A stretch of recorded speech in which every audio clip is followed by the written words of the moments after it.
Hi, I'm Belinda and I'm going to show you how easy it is to create a men's cream using the Create Cosmetic Formulas program. First, let's start by picking the oil in water cream build. Now, because this is a men's cream, I'm going to pick a really light skin feel humectant. They want the hydration, but they don't want any sort of tackiness from their product. So I'm going to select some propane diol, and I'm going to keep that in there at the minimum recommended amount of 5%. I'm not using any water alternatives in this formula because men's products, they like the message to be nice and simple, and they simply want the product to work. For my gum, I am going to pick some sclerotium gum because that too has a really nice, light, non-tacky finish, and it's a great stabilizer in the formula. I'm going to keep that at the minimum recommended input too. For the anionic emulsifier, I'm going to use the sodium stearyl glutamate, and I'm only going to need that at the minimum input because I'm going to keep the oil level low in this formula too to suit men's skin type. For my non-ionic emulsifier, I'm going to use the Olive M1000 because it's got a really light skin feel, and I'm going to use that at the midpoint because that's going to help stabilize this formula. Now it's time to select my lipids and my oils. Now, these are the most important selection for a male skincare product because they want their product to be hydrating but not greasy on the skin.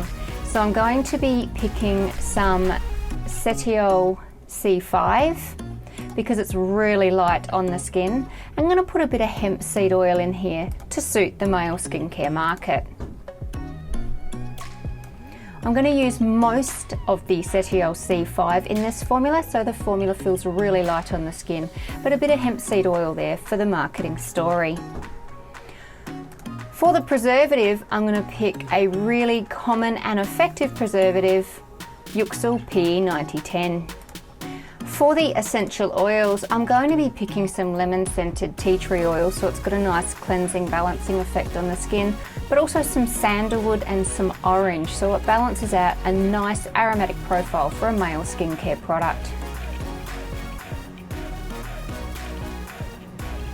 And because it's for male skincare, I'm going to keep the inputs really low. They don't want a heavily scented product. For my actives, I'm going to use some coenzyme Q10. It's got a nice energizing story that will really resonate with a male skincare product. And I'm going to use this at the minimum recommended input so it doesn't feel too heavy on the skin. Next, I'm going to pick my antioxidant, and I'm also going to keep that at the minimum recommended input because I don't have many oxidizable materials in this formula. Now it's time to generate my method. And here is my formula and my method. It's time to head into the lab.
And that's how easy it is to make a male skin cream. If you enjoyed this video, please give it a thumbs up. Please leave any questions or comments below and make sure you subscribe to CreateCosmeticFormulas.com to get formulating for your man too. Happy formulating!